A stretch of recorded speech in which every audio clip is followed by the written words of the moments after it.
Doctor Aradhana Chaurasia ji, LNCT university professor and counsellor हैं psychology की।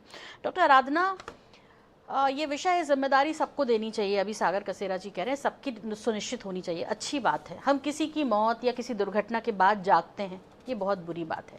लेकिन इन सब के बीच एक ये समस्या कई जगह देखने को मिलती है। सरकारी अस्पताल है, चूंकि इतना बड़ा अस्पताल है, वहाँ इतनी बड़ी लापरवाही, और जब 2 मासूमों की जान गई तब जाकर अब हम सब एक्टिव हुए हैं। किस किस को जिम्मेदार बनाया जाना चाहिए? वैसे इस विषय में आपको बता दूं कि डॉक्टर्स को मॉनिटरिंग का काम भी दिया गया है। ये काफ़ी है या ये ठीक है? क्योंकि उनको तो और भी कई सारे, वैसे ही डॉक्टर्स की कमी है सरकारी अस्पतालों में, और उस पर फिर ये जिम्मेदारी भी कि चूहे कितने मरे, उनकी रिपोर्ट रोज आएगी, कितने मारे, बाकायदा उनको रिपोर्ट भी तैयार करके देनी है। जी मैम, ये मुद्दा बहुत ही गंभीर विषय है हम सभी अस्पतालों के लिए, सरकारी संस्थानों के लिए, सरकारी अस्पतालों के लिए, कि जहाँ पे ये जो मामला एक एथिकल के हिसाब से मैं बता रही हूँ कि ये जो इंस्पेक्शन होते हैं, जो गवर्नमेंट के इंस्पेक्शंस होते हैं, ऑडिटिंग होती है, इन्फेक्शन कंट्रोल्स होते हैं हॉस्पिटल्स में, एनआईसीयू, पीआईसीयू, ओटी वार्ड्स, तो तब इन विषयों को गंभीर रूप से क्यों नहीं देखा जाता है, जो कि निजी संस्थानों में तो बहुत ज्यादा इस चीज के ऊपर कड़ी पहर लगाई जाती है, जबकि सरकारी संस्थान जो है वहां पे गरीब और एक लोअर मिडिल क्लास लोग अपनी आस लेके जाते हैं कि हमारा बच्चा सुरक्षित रहे। अगर ये कार्यवाही अगर हम डॉक्टर्स या नर्सेस के ऊपर थोपेंगे तो वो फिर अपना ट्रीटमेंट और लोगों का इलाज, उनके पास भी कई सारी ट्रीटमेंट से रिलेटेड व्यस्तताएं होती हैं, सर्जरीज होती हैं, मेडिसिन होती हैं, उनकी देखरेख होती है, नर्सिंग उपचार होते हैं, सेवाएं होती हैं। अगर एक नर्सेज और डॉक्टर्स को हम चूहे और मच्छर मक्खियों में लगा देंगे तो फिर ये कहाँ का नैतिक उपचार है, एक ट्रीटमेंट है कि हम इन लोगों को जॉब से हटा के या उनको मॉनिटरिंग के रूप में इस कार्य को सौंपा जाए, तो ये किसी प्रकार से उचित नहीं होगा।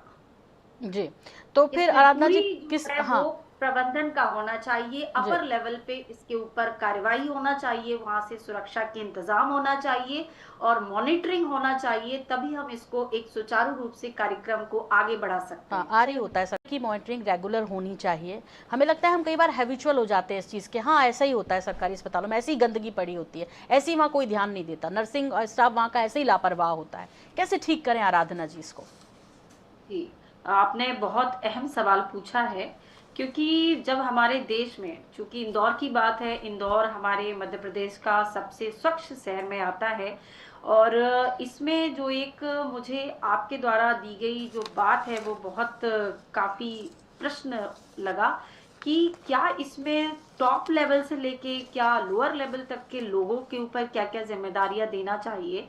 तो मैं एज ए काउंसलर एक चीज एडवाइस करना चाहूंगी हमारी जो संस्थान है, जो प्रबंधन है और जो सरकार है, कि इसके माध्यम से कि इसमें एक चीज नहीं होती कि चूहा कहाँ से आया। इसमें ये चीज है कि हम वीकली, मंथली और ईयरली ऑडिटिंग नहीं करते हैं। अगर एक चीज हमें दिखती है तो हम उसको छोड़ देते हैं कि कोई बात नहीं, ये हो गया, दूसरी बार देखेंगे, उसको इग्नोर कर देते हैं। तो छोटी छोटी चीजें जो हमें इग्नोर नहीं करना चाहिए, चूंकि अब हम ऐसे देखें तो हॉस्पिटल में कहीं से भी चूहे घुस सकते हैं, कहीं से भी आ सकते हैं, तो हम इसमें किसको दोषी ठहरा सकते हैं? ये रही एक नॉर्मल सी बात। अब दूसरी बात ये कि एनआईसीयू, पीआईसीयू, ओटी, लेबर, ये जैसे रूम्स होते हैं, यहाँ पे हमें नर्सिंग जो स्टाफ है और जो डॉक्टर्स हैं, इनको एक बार वीकली ऑडिटिंग करना चाहिए कि हमारे ये जो मेजर एरिया है यहाँ पे कहीं लैकिंग तो नहीं है, तो हम इन चीजों से बच सकते हैं। अब ये सारे लोग मिलके करें तो ये चीज संभव है। लड़ने से इसका कोई फायदा नहीं होगा, डिबेट करने से भी कोई संभवतः प्रयास फलीभूत नहीं हो सकते। तो हमें सबको एकजुट होकर शुरू में प्रयास करने पड़ेंगे, और जब इस चीज का हम माइंडसेट बना लेंगे कि ये चीज संभवतः काम आ रही है और फलीभूत हो रही है, तो हमें धीरे धीरे निरीक्षण और तगड़ा कर देना चाहिए। बिल्कुल, और बहुत तीसरी, महत्वपूर्ण बात कही आराधना जी। और मुझे लगता है कि इग्नोर सिर्फ वहाँ मौजूद स्टाफ या जो जिम्मेदार है उनको नहीं, इग्नोर उनको भी नहीं करना चाहिए जो वहाँ अपना इलाज कराने जा रहे हैं। अब जब बच्चे को खो दिया तब आप कंप्लेन कर रहे हैं, तब आप पहुँच रहे हैं। यदि चूहे पहले से थे, दिखाई दे रहा था, तो इसके लिए प्रत्येक नागरिक को जागरूक होने की ज़रूरत है। हर